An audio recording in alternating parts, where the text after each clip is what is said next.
sense of where the pelvis is going. You don't have to hold the full anatomical detail of the structure of the pelvis in mind.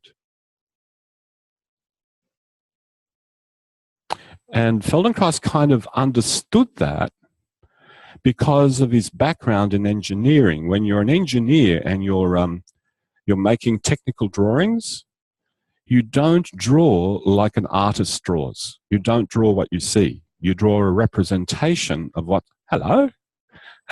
You draw a representation of what you're about to construct. Just line representation. So he knew about abstraction. He knew about it so well that when he encountered this particular chap in Germany by the name of Heinrich Jacobi, who was the husband of another lady that developed sensory awareness, somatic system, he went to visit him, and because they were very similar in what they were trying to teach, you know, the nature of experience, how to experience things. So Jacobi sent him up to his room and said, you know, on the bedside table of your room, you'll see a lamp. Here's some paper, here's some charcoal, draw the lamp.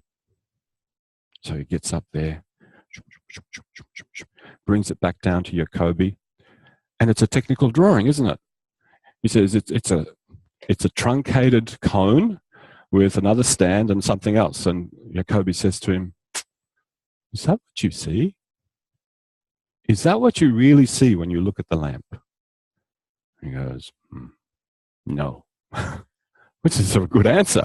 So he sends him back up with one piece of advice. Could you draw what you see in terms of light and shade and how you see the light falling on the lamp? And that's what he does. And he brings it back, and it's more like a work of art. Yeah. So this is more like technical drawing, but it reduces the cognitive load. You don't have to go, now that's that part, that's that part, that's... Yeah, it helps. But when you come to look at the pelvis in more detail and you use your hands, then you can go, just like Feldenkrais did with light, you can use tactile touch to get a sense of the thicknesses, the shapes, and everything like that. So you can go back and forth between the two. Does that make sense? Yeah, okay. Any questions? Yes! Well, that's one of his most intriguing series of whole lessons. It's called the primary image set of lessons that he taught in Israel many, many years ago.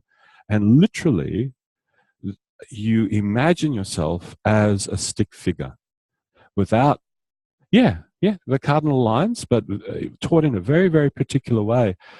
It's almost like these lines have no substance. They have no weight. They have no thickness, no dimension. And yet you imagine yourself moving as if you were those lines. And the effect is quite amazing.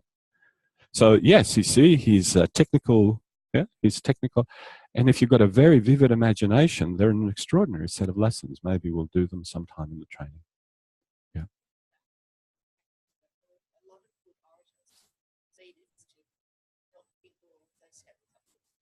Yes. Yeah. And that's a similar tactic here. You know, you start with what you can do and you expand it. Yeah. So a very good idea. Now, before we go into the ATM, any questions pertaining to what I've just been talking about or pertaining to yesterday before we go our separate ways? Yes.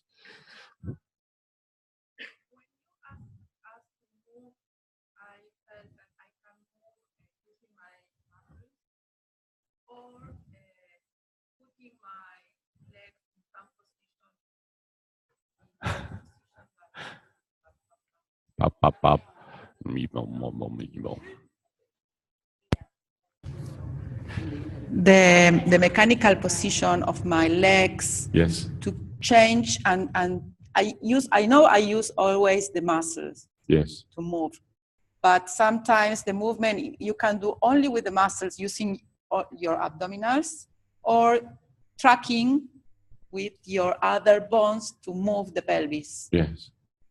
And what is the the question? It will be. I know there is not right and wrong in this kind yes, of there work. are. Go ahead. Yes, there is. No, it's. I want to know how to do it. I want to know if I do using my muscles, it's or when we are doing this, because I suffer in this part, and I want I know I am doing something wrong. Okay, so the skeleton can't move by itself, full stop. It needs some force to move it. The force can come from 3 different places. The contraction of your muscles, gravity, or someone else. That's it. Or something else. Yeah. So it's either external force or internal force. Now, when you have your legs in that position, of course, gravity is pulling them down. And remember yesterday I said, you know, if you just let the legs hang, that means you're letting gravity have its way with your legs. But something else has also happened. If the legs are fully flopped to the ground, like some people can do, you know, you see some people sitting on the ground and their thighs are already on the ground. There's nowhere to go.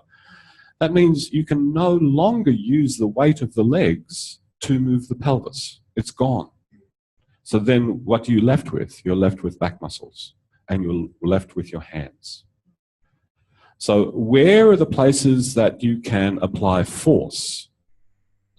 Going forward, and we'll do this in more detail after this lesson. So let this be a quick explanation or a quick description, and then we'll look at it in more detail. So when you're taking the pelvis forward and your arms are back here like this, you can use the muscles of the back.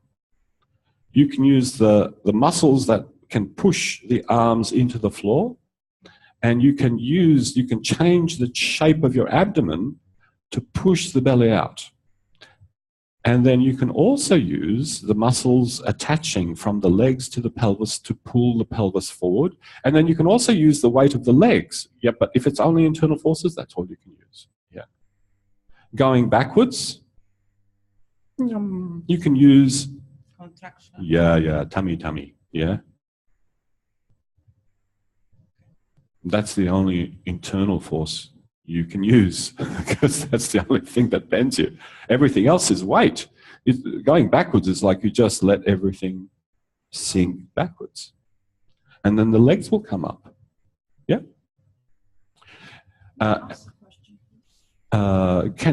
Yes? Based on what you have just said, neutral, forward, and neutral and backwards with the ball, yes. I find if, say, somebody put a ruler or a weight, I can't lengthen, then I may have to use more force just to do that job. But if I'm free to move up and down on the height by lengthening my spine, I would use less energy. Yeah. So there will be a difference on how you apply the force. Yeah. In terms of either spine stay still or compress, or spine being flexible. Yeah. Thank you. Yes. Thank you. It'd be great to do these lessons, you know, how they have the water carriers with something on their head. It'd be nice to do this lesson with something on the top of your head going, yeah, because it gives you a very different sense of what the lesson is. And that's where Ruthie Alon has taken some of her work. It gives you quite a different sense. Okay, let's go into a lesson. And could you please start standing?